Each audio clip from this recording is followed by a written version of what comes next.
my name's Oliver, and this is my Alphabet's mentorship showcase presentation.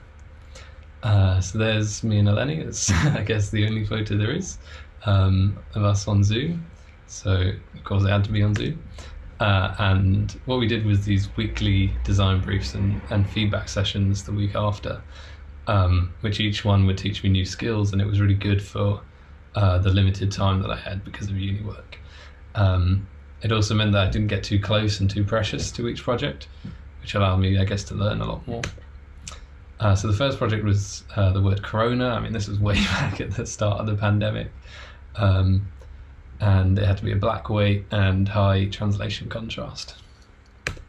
So this is my first attempt. It doesn't really know what it wants to be, but we sort of cleared it up and made it look a bit like this.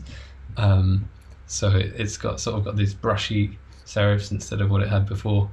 We opened up the C a lot.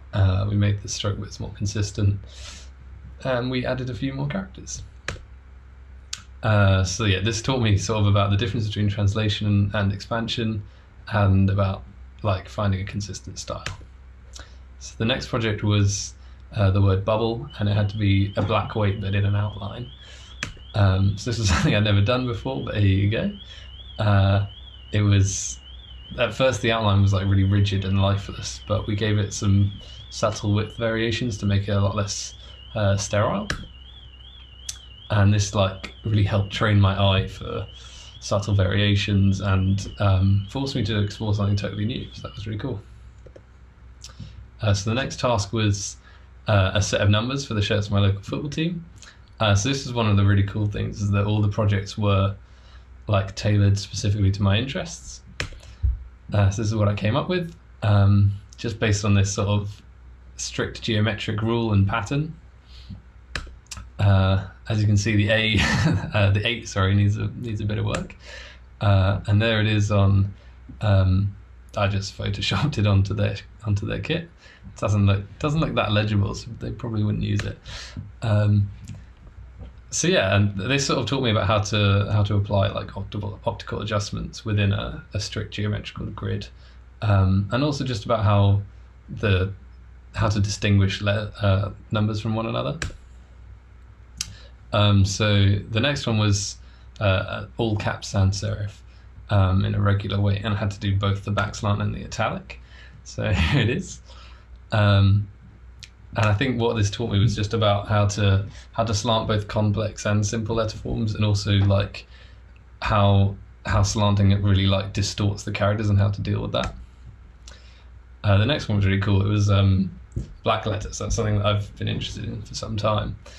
And the word was fraktur. So this is my first attempt. There's not really a lot of logic or rhythm to it, but this is what we came up with in the end. I liked how we cut out that section in the middle stroke on the A, which I think really improves the sort of balance of the character overall. Of course, I had to put it on a football shirt too, and yeah. So the next brief was this, essentially whatever I wanted to do, and I was really inspired by the Electro-Harmonix logo and how sort of psychedelic it looks. So this is a little process shot. Eleni was telling me to get rid of the serifs that I'd sort of crowbarred in there because they really don't work.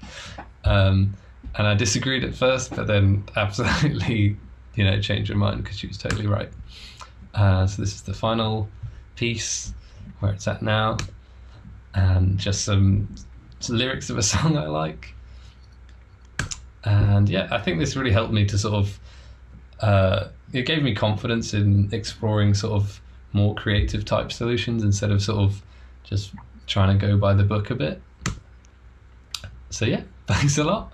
If anyone wants to get in contact or anything, then I've put my Instagram handle and an email address at the bottom. Thanks.